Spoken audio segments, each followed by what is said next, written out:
बताया शांत रहो पहले। इलेक्ट्रॉनिक विन्यास करने के नियम क्या पढ़ना है? इलेक्ट्रॉनिक विन्यास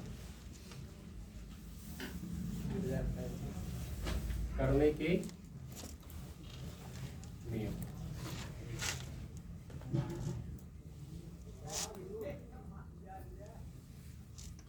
पिछली क्लास में हमने सीखा था 20 तक कैसे करते हैं ना।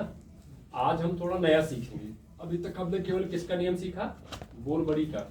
अब बोरबरी के नियम के साथ साथ आप बाऊ का नियम भी घुसेगा, ठीक ना। अब ये कैसे घुसता ध्यान समझिए। आप बाऊ? हाँ, आप बाऊ। आप बाऊ का जर्मन शब्द है जिसका मतलब होता है निर्माण करना। क्या होता है? निर्माण करना। अभी हमने पिछली कक्षा में देखा था ऊर्जा स्तर कैसे बनते हैं। ठीक, ऊर्जा स्तर सबको याद होगा। प्रथम ऊर्जा स्तर, द्वितीय ऊर्जा स्तर, तृतीय ऊर्जा स्तर।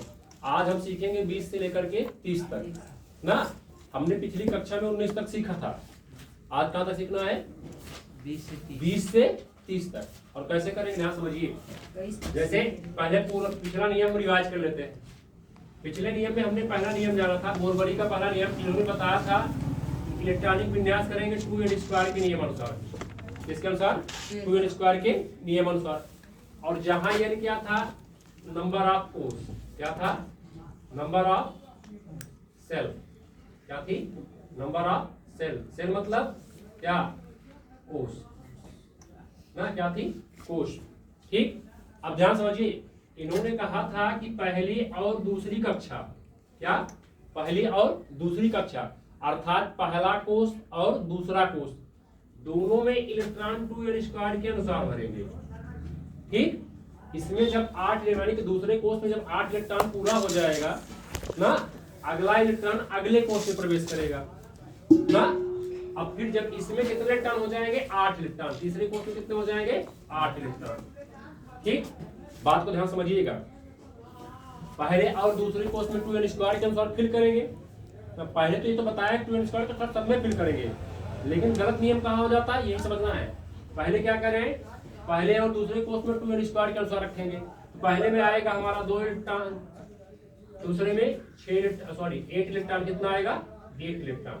लेकिन इन्होंने एक नियम और बताया कि अंतिम कोष में भरने से पहले, अंतिम कोष में इलेक्ट्रॉन भरने से पहले उसका पहला उपकोष 2n² के अनुसार फिल होगा और साथ ही अंतिम कोष में 2 या 8 इलेक्ट्रॉन होने चाहिए।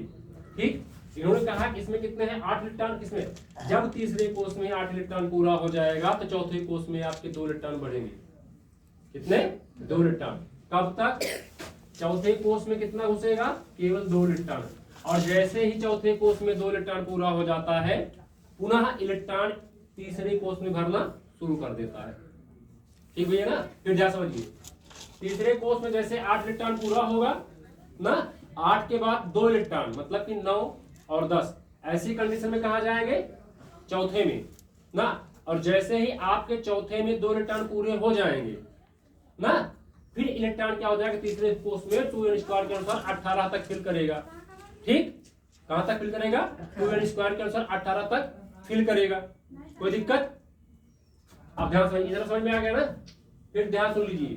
तीसरे कोष में 8 इलेक्ट्रॉन पूरे होने के बाद अगला इलेक्ट्रॉन किसमें जाएगा? चौथे कोष में, अर्थात किसमें? n में। ठीक, और फिर जैसे ही इसमें 2 इलेक्ट्रॉन आपके कंप्लीट हो जाएंगे, अगला इलेक्ट्रॉन पुनः इसमें प्रवेश करना शुरू कर जाएगा। किसमें? तीसरे कोष में। कोई दिक्कत? बेशक। एक कदम पीछे वाला पहले हम देख लेते हैं। किसका? पहले हम देखते हैं पोटेशियम 19 का। किसका? पोटेशियम 19 का। बहुत मस्त नियम है, ये जब तक पढ़ेंगे तब तक काम देगा। ठीक, इसका कितना होता है? परमाणु क्रमांक 19 होता है। आपको पता है कोष कितने हैं हमारे पास? 4, KLMN ना। क्या? KLMN। ठीक, अब ध्यान देखिए। पहले कोष में, हाँ, पहले में कितना रखेंगे? 2 ना, दूसरे में 8। ठीक, तीसरे में भी 8।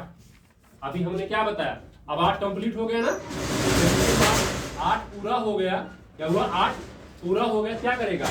इसके पास चूंकि 19 इलेक्ट्रॉन है तो 2 8 8 10 8 2 10 10 8 18 बचा कितना? 1 19। अब हम यहाँ पे 9 नहीं फिल करेंगे, क्योंकि हमने बताया तीसरे कोष में 8 इलेक्ट्रॉन पूरे होने के बाद अगला इलेक्ट्रॉन चौथे कोष में प्रवेश कर जाएगा। और कब तक प्रवेश करेगा? जब तक उसमें 2 इलेक्ट्रॉन नहीं होंगे। इसमें हो गया कितना? 1 इलेक्ट्रॉन। ठीक, क्या हो गया? 1 इलेक्ट्रॉन। अब बनेगा क्या? पहले कोष में कितना को उत्कोष होता है? 1। कौन सा? यस।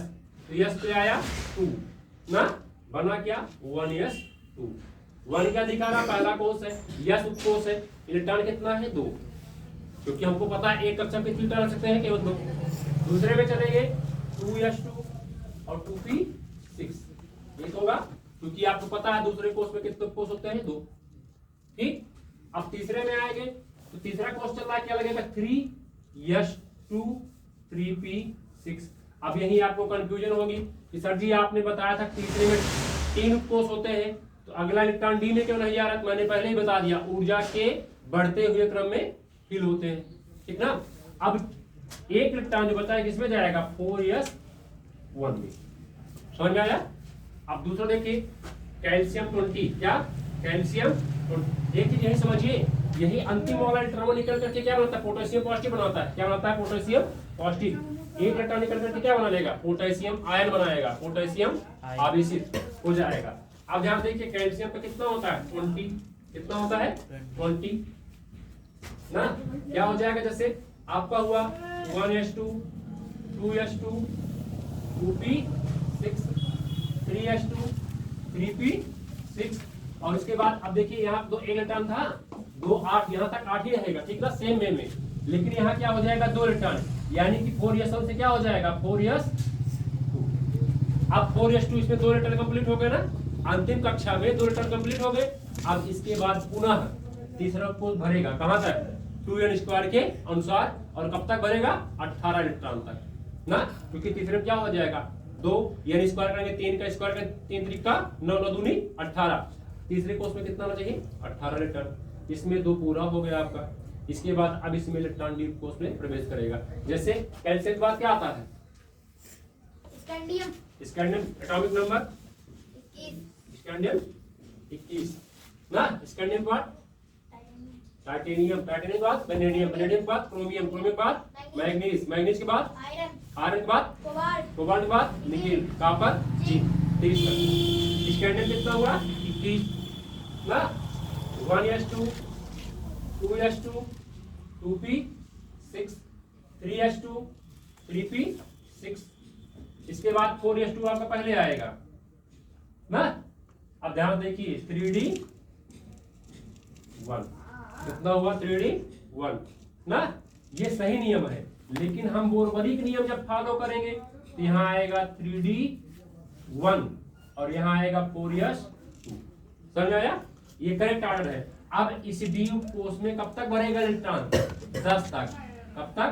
10 तक। क्रोमियम और कॉपर ये क्या है? अपवाद है ना।